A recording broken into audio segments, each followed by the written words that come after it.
ஃபுல்லாக முடிச்சிட்டோமா இந்த பக்கம். இந்த பாருங்க, இந்த பக்கம் வரும்போது இந்த எட்ஜில் வந்து பார்த்தீங்களா, இதை வந்து மடித்து நம்ம அடிச்சிடணும். இங்கே ரஃப் அடிச்சிடணும். ஓகேவா? இதை மடிச்சிக்கணும். ஓகே, மடிச்சுட்டு அடிச்சிடணும். இப்போ எடுத்துடணும். எடுத்துட்டு இதை பாருங்கள். இப்போ இந்த இடத்துல ஃபஸ்ட்டு இங்கே கரெக்டாக வச்சுக்கோங்க. இதை வந்து நீங்கள் கோணல் பண்ணிட்டீங்கன்னா சரி வராதுல. கரெக்டாக ஸ்ட்ரைட்டாக வச்சு இதை பாருங்கள். இப்போ இதை ஸ்ட்ரைட்டாக அடிக்கலாம். இதையும் அதே மாதிரி ஸ்டார்டிங் ரஃப் பண்ணுங்க. எட்ஜில் எடுத்துட்டு வாங்க. இப்போ பாருங்கள், இந்த ரெட்டு கோடு மேலே இந்த ப்ளூ வந்ததுன்னா அந்த ப்ளூ லைன் வந்து அசிங்கமாக தெரியும். அதனால் நான் என்ன பண்ணுவேன்னா, அந்த பார்டர் இருக்கிற இடத்துல மட்டும் நான் வந்து இதை மடித்து வச்சு அடிப்பேன். நீங்கள் வந்து அந்த மாதிரி மடிக்க முடியாது உங்களுக்கு. அதனால் நீங்கள் அப்படியே விட்டுட்டு அப்படியே வந்து அந்த கோடு வந்து அது மேலேயே அடிங்க. இந்த மேலே வரைக்கும் வர வேண்டாம்.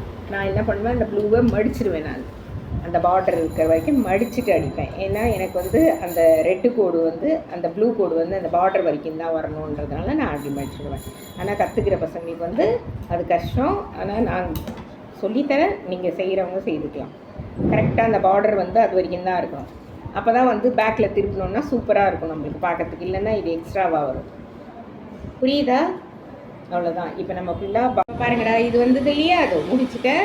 இதை க்ளோஸ் பண்ணிவிட்டு அழகாக அப்படியே சுருக்கம் வரக்கூடாது. பார்த்தீங்களா? சுருக்கம் இல்லாமல் தைக்கணும். நம்ம ஃபால்ஸு கட்டணும்னா அப்புறம் சுருக்கம் வரும். ஓகேவா? இதை பாருங்கள். இப்படி வந்து இந்த எட்ஜை இப்படி நிப்பாட்டி கரெக்டாக இப்படி திருப்பிக்கணும். திருப்பிக்கிட்டு அழகாக அந்த எட்ஜ். சரியா? இவ்வளோ தான்டா. ஒரு ஃபால்ஸ் அடித்தா 70 ரூபாடா. புடவை ஓரம் அடித்தா 30 ரூபா.